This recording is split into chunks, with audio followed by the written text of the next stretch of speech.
Hello and welcome back to my channel.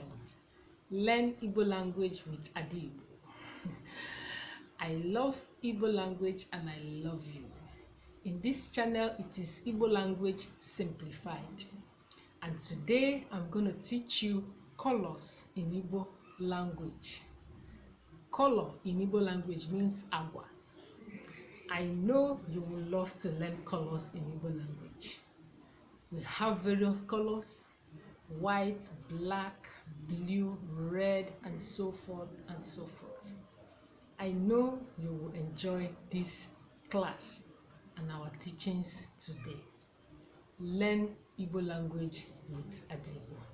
Sit back, let's learn together. Color is agwa. Color, agwa in Igbo language. And the first thing I'm going to tell you is the black color. Black, oji, black, oji, black, oji. White, ocha, white, ocha. I hope you're understanding me. Eji m n'aka na ị na-esonye m. Black, oji, black, oji. White, ocha, white, ocha. Yellow, edo edo, yellow, edo edo. Green, akwụkwọ ndụ, green, akwụkwọ ndụ, green, akwụkwọ ndụ. Red, ọbara ọbara, red, ọbara ọbara, red, ọbara ọbara. Eji m n'aka na ị na-esonye m. Ịfụ akwa m yiri. The color of my clothes is black. The color of my clothes is black. Akwa m yiri na-acha na-eji oji. Akwa m yiri na-eji oji. The color of my clothes is black. The color of my clothes is black. Akwa m yiri na-eji oji. Another color is color blue. Anono, color blue, anono. I know you are following me. Don't worry, you will understand it. Just keep following me gradually. Let me recap. Let's start again. Black, oji, black, oji. White, ocha, white, ocha. Yellow, edo edo, yellow, edo edo, yellow, edo edo, yellow, edo edo.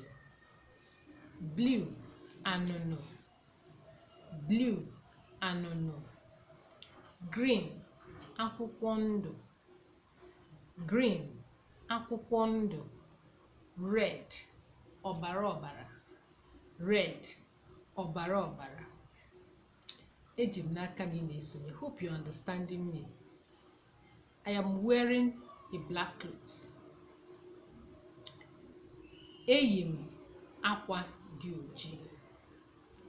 Eyi m akwa dị oji. Black, oji, black, oji. Nwata akwụkwọ yi akwa na-eji oji. My school uniform is black. My school uniform is black means akwa akwụkwọ m dị oji. Akwa akwụkwọ m dị oji. Nne m na-esi ji akwụkwọ ndụ. My mother is cooking green vegetable. My mother is cooking green vegetable. Nne m na-esi ji akwụkwọ ndụ. Nne m na-esi ji akwụkwọ ndụ. Ama m na ị na-esonye. I hope you're understanding me. My ball is yellow in color. My ball is yellow in color. Ihe m ji egwuri egwu na-acha edo edo. Ihe m ji egwuri egwu na-acha edo edo. Ball bụ ihe eji egwuri egwu.